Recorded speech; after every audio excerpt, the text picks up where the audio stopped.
Hello friends, piece ಕಿಚನ್ಗೆ ತಮಗೆಲ್ಲರಿಗೂ ಸ್ವಾಗತ. ಇವತ್ತು ನಾನು ಮನೆ ಒಳಗನೆ ಸಿಂಪಲ್ಲಾಗಿ ಮಾಡುವಂಥ ಒಂದು ಚಾಕ್ಲೇಟ್ ರೆಸಿಪಿನ ತಮ್ಮೆಲ್ಲರ ಜೊತೆ ಶೇರ್ ಮಾಡ್ಕೊಳಕತ್ತೀನಿ.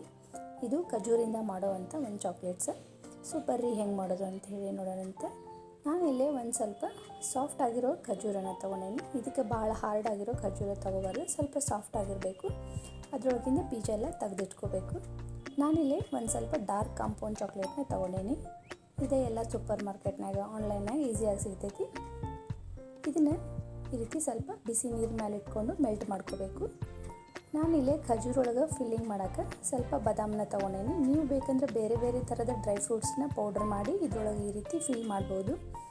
ಆದರೆ ನಾನು ಸಿಂಪಲ್ಲಾಗಿ ಒಂದೊಂದು ಬಾದಾಮನ್ನ ಇದ್ರೊಳಗೆ ಇಟ್ಟು ಈ ರೀತಿ ಸೀಲ್ ಮಾಡಕತ್ತೇನೆ. ಇದ್ರ ಬದಲು ನೀವು ಶೇಂಗಾನು ಹುರಿದು ಹಾಕೋಬೋದು, ಮತ್ತು ಬಾದಾಮ, ಗೋಡಂಬಿ ಏನು ಬೇಕಂದ್ರೂ ಹಾಕೋಬೋದು. ಎಲ್ಲ ಡ್ರೈ ಫ್ರೂಟ್ಸ್ನ ಪೌಡ್ರ್ ಮಾಡಿ ಬೇಕಾದರೂ ಹಾಕೋಬೋದು. ಈಗ ಇದು ಚಾಕ್ಲೇಟ್ ಮೆಲ್ಟ್ ಆಗೈತಿ.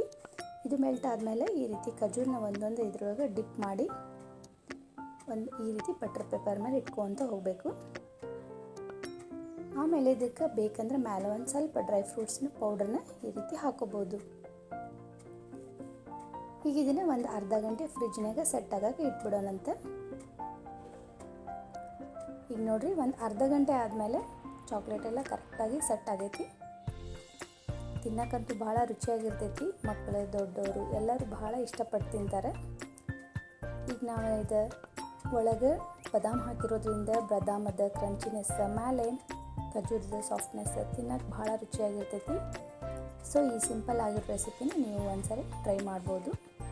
ಈ ರೆಸಿಪಿ ನಿಮಗೆಲ್ಲರಿಗೂ ಇಷ್ಟ ಆಗೈತಿ ಅಂತ ಅಂದ್ಕೊಂಡೇನಿ. ಹಾಗೆ ಈ ವಿಡಿಯೋ ಇಷ್ಟ ಆಗಿದ್ದರೆ ಲೈಕ್ ಮಾಡಿರಿ, ಈ ವಿಡಿಯೋನ ಆದಷ್ಟು ಶೇರ್ ಮಾಡಿರಿ. ಇನ್ನಷ್ಟು ಹೆಚ್ಚಿನ ರೆಸಿಪಿಗಳಿಗಾಗಿ ಚಾನಲ್ನ ಸಬ್ಸ್ಕ್ರೈಬ್ ಮಾಡೋದು ಮರಿಬೇಡ್ರಿ. Thank you.